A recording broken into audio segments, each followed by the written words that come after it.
There are some intense, crazy issues. Like if somebody's a boxer and you become the object of the boxing. One of the things that I'm grateful for when I was dating some years back and I almost made a mistake was the fact that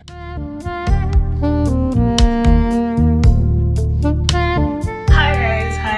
It is so good to be here today. I am so excited. Today I'm going to be talking about mistakes ladies make when dating. I've been trying to run away from talking about dating for a long time, but it's like it just keeps dragging me. Talk about me. Why are you running? So I'm going to go ahead and yield and talk about this today because I think it is super important. Okay, before I talk about this, I'd just like to say that it is very common for sometimes us as ladies to not be so logical when we're in a relationship. So things that, someone will do to you and you'll be like, oh, this is a logical way to go about it. You will tend to be more emotional. You will not respond the same way. People will be looking at you like, where's that common sense gone? That is normal for you to make non-logical decisions when you're in a relationship sometimes, and that's why it is something you have to be kind of intentional and proactive about. You hear people say love is blind because sometimes when you're in love you tend not to be logical about stuff. Let's get right into what these mistakes are. The first one is refusing to confide in anyone while you're dating. I feel like there are a couple of reasons why people do this. It could be because you're still trying to figure out the relationship, you are still in the talking stage, so you're not quick to really let people know about it, or you even want to see if there is like a good chance of that relationship succeeding. But there are other times that you already know that this relationship is getting somewhere. You already can see it. You have gone beyond the talking stage, but you still don't let anybody know. Like you would literally see people, doing Mission Impossible and Top Secrets. If you're in church circles, you would see two people that are in a relationship sometimes pretend not to be in a relationship, like pretend not to even know each other, like they are not even speaking to each other, and then you find out later that they're in a relationship.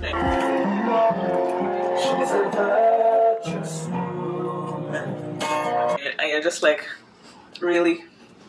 First of all, let me just say that if you are my friend and you think that you can be hiding relationship from me, you have already failed, because I already know what you are up to before you even started. Even if you are not in the same country as I am, I can smell the relationship, I can perceive the relationship from far away, so I'm going to call you to find out what you're up to behind my back, because my radar is always off for things like this, just so you know. Frankly speaking now, I think that it is very important for us as ladies to not be secretive when it comes to being in a relationship, especially when the relationship has gone beyond the basic stage. Okay, because it helps to keep you accountable. It helps to be sure that you're not being double dated. Okay, like, because you'll find weird things happening today where someone is dating somebody and they say they're dating someone else and they're just testing. So if you did not tell anybody, you have just been double dated. Glad to be free. You know what I'm saying? Okay, well, you're being double dated, so I don't know if that's the right term that is being used, but really it's to avoid things like this and to keep you protected as well, especially when you're confiding in the right people, when you're confiding in people that you trust, that will give you godly counsel, that you trust would support you and guide you properly. I think that it's just very important not to be secretive when it comes to this. The next mistake that I think that a lot of us ladies make when in relationships is rushing into getting engaged. Of course, it's important to have marriage in mind when you're dating someone. Of course, you don't want to spend too long in the dating space, especially when there's a goal. You have a goal to get married. You want to date with the purpose of getting married. But at the same time, just because the goal is to get married doesn't mean you need to rush to get engaged, especially if you still need to take time to know the person, which more often than not is the case. Especially if you've not been friends for long enough, you just met the person, you still want to take time to know this person, to know their family, to know where they're from, to know what their views are about life, what their views are about life issues. You want to know them beyond the surface level knowledge or the talking stage knowledge. I think that it's a thing where a lot of us ladies, especially in Christian circles, are kind of quick to get engaged just because the guy is a Christian. We know him to a certain extent, and then we're just like, what's the, like, why do I need to wait? Why are we, what's there to wait for? Let me just, go ahead and get engaged. Please, I want to encourage you, I want to implore you to try to slow down and, get to know the person more, get to know a little bit more about them. Don't forget, there are also things that only time will be able to reveal, okay? So no matter how much you guys talk and talk and talk, there are some certain things that you only discover with time. Okay, of course you will not discover everything before you get married, but you might discover some vital things if only you would, take some time to get to know the person more. So please don't rush to get engaged is all I'm trying to say here. So the third thing that I want to mention is neglecting personal growth. If you notice, like, sometimes you have a conversation with someone before they, get married or get engaged, and you are asking them like what their plans are. They're talking about maybe going to do their masters, or starting a business, or just doing something, having like some bold dreams. And then when they get into a relationship and you're asking them, how about that business that you said you will start? And you're saying, I don't know, I'm still thinking about it. So still tell me, what are your career goals? What I wish to be in my career, Yes. I just want to be shaman. I just wish to be shaman. You just want... No, sis. You were not thinking about it last 2 months when I asked you. You were quite sure that this was the next thing you wanted to do. But what I'm trying to say is that as ladies, I believe that we should not neglect our dreams or our goals, just because we're in a relationship. And of course, this is not saying prioritize all your dreams above every other thing. Of course not. If you're in a relationship with someone, you care about them, of course you want to prioritize their own goals as well and see how it aligns with yours, how you guys can work together to accomplish your dreams both as a unit and individually. But you don't want to be in a space where, because you're in this relationship, your goals are taking the back seat. And of course, what I also mean by this is that your partner should be interested and be invested in your well-being and your progress. So if you're with a partner that when you're talking to him about, oh, I really wanted to get this professional exam, or I wanted to start this business, they are not supporting it, or talking about how they can help you achieve it, or bringing it up, then that's something that is probably quite concerning. I would say it's concerning if your partner is not helping you or seeing how they can help you to achieve your own personal goals and dreams as well. I guess what I'm trying to say is, like, your relationship or whoever you are in partnership with, just as you would help support their goals, they should be helping you to support your own goals and your own dreams. And it should not take the back bench, just because you are in a relationship. Like, just because you are dating, or just because you're engaged, or just because you get married does not mean, every other thing is like out the window. Okay, the next thing I wanted to talk about, and this is very important. This is very important because this is something that a lot of us do. It is very closely tied to the first point that I made, and it is isolating from friends and family. One of the things that I'm grateful for when I was dating some years back, and I almost made a mistake, was the fact that some of my friends were in the know of what was going on. And although my friends did not exactly want to make me feel bad, or they did not want to criticize the person I was with, so when I would sometimes share an experience with them, I would hear, like, my friend would say something like, they would say something like, like a disapproving okay?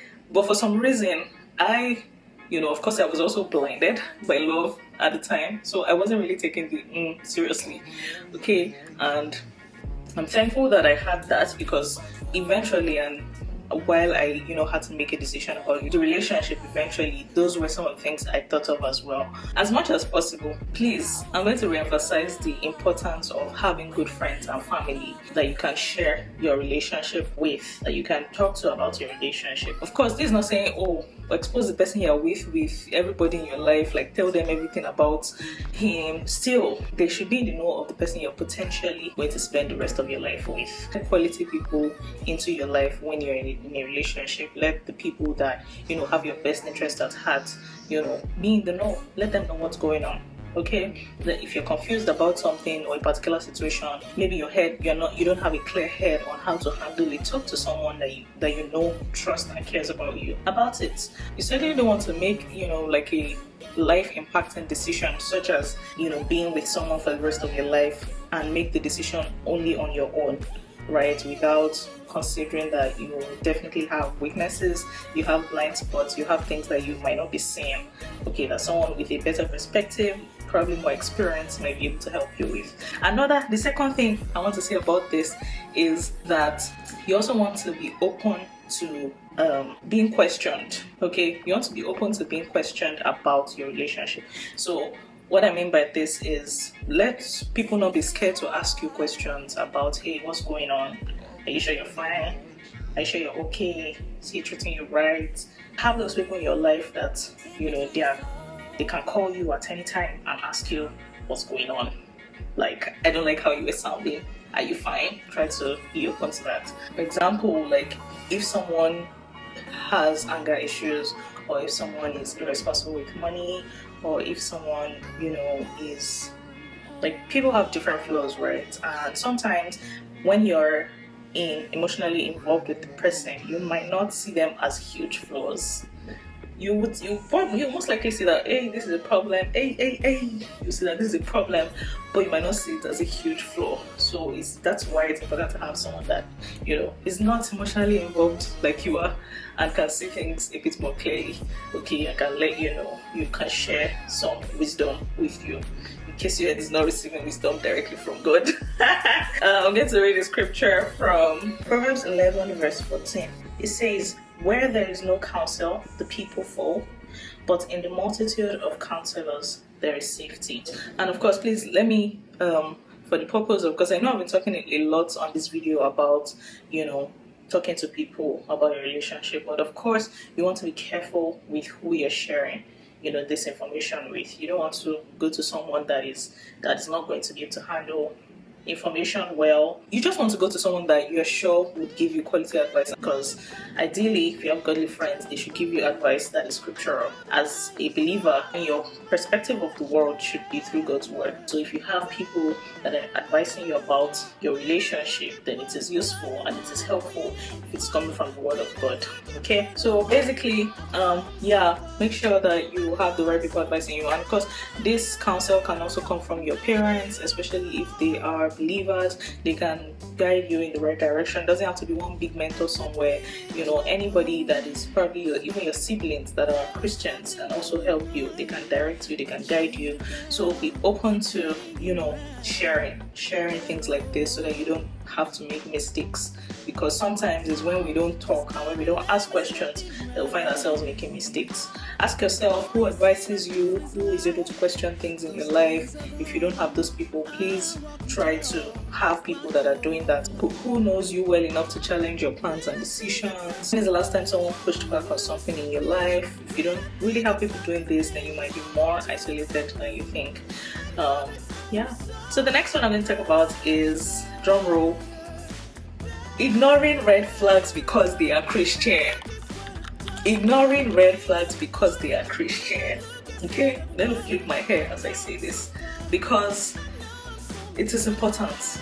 And let me just say this. Why is it that Christians, when you see somebody that is not a believer, you're quick to say, oh, they have anger issues, oh, they have this. You can easily spot it. Like, nobody needs to tell you, you spot it quickly. But when you're now in a relationship with another believer and they have glaring issues, they have glaring anger problems, they have forgiveness problem, they have so problem, you don't normally spot it. In fact, you make excuses for it. You say, oh, maybe they were just not in the mood, maybe they were this, they were that. You make all the excuses in the world for it. What's your name? It's right there. Oh, hi, Vino Moose. Oh, hi, Vino Moose. Let's not be like that, okay? So basically, what I'm trying to say here is, the next mistake that a lot of us make is we turn red flags into pink flags. You see that this person, you know, clearly is dealing with a difficulty or the other, right? It could be, you know, lack of self-control. Maybe they have a gambling problem, for example, or I don't know, like, there are lots of problems in this world. I don't know why the problems elude me right now, but they have one problem or the other. They have an alcohol problem. We are Christians, but we still live in a physical body. Okay, our flesh can never get better. we can only get better in subduing our flesh by walking in the spirit. The Bible says walk in the spirit so that you do not fulfill the lust of the flesh. The Bible not say walk in the spirit so that you will kill the flesh. It says so that you will not fulfill the lust of the flesh. So the flesh is the flesh. The flesh is not going to reduce. You cannot say, oh, because I live in this flesh, I have to break down this flesh. I have to cause this flesh to be broken down. It has to reduce my life. No.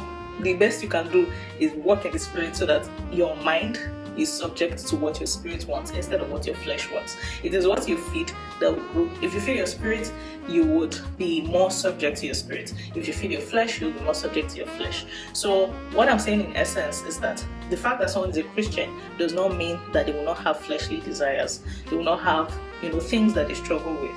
And that is why you cannot assume that because they are Christians, then those things are imaginary or those things don't exist. They are real things, they are real problems that could exist. Okay, and you have the power to either step aside and pray for the person and let God work on them while you find someone else, because those are potential things that could harm the relationship. There are obviously issues that are higher than others. There are some issues that are small that you can pray and God can take away and it does not affect the relationship, but there are some intense, crazy issues, like if somebody's a boxer and you become the object of the boxing, my sister, my brother, you have to leave that person alone. Pray for the person from afar. Let God work on the person on their own. In fact, if possible, pray that the person does not see another person until God has finished healing them of the boxing powers that they have. What I'm trying to say is don't turn red flags into pink. If you're seeing a red flag, don't think that it's all up in your head or it's an imaginary red flag just because the person is a Christian. A red flag is a red flag. So thank you very much for watching this video. I hope you guys learned something from it. I hope this video blessed you. If you have dealt with any mistakes in the past regarding relationships, please feel free to share. We can all learn from it on this channel. If you have a word of advice or two about this topic, feel free to share as well. I am so excited to hear from you. Thank you again for watching this video. If you're yet to subscribe, please subscribe right now. Click on the subscribe button. Please, I beg you, subscribe. And I will see you guys in the next video. Have a good, fantastic day ahead. Bye.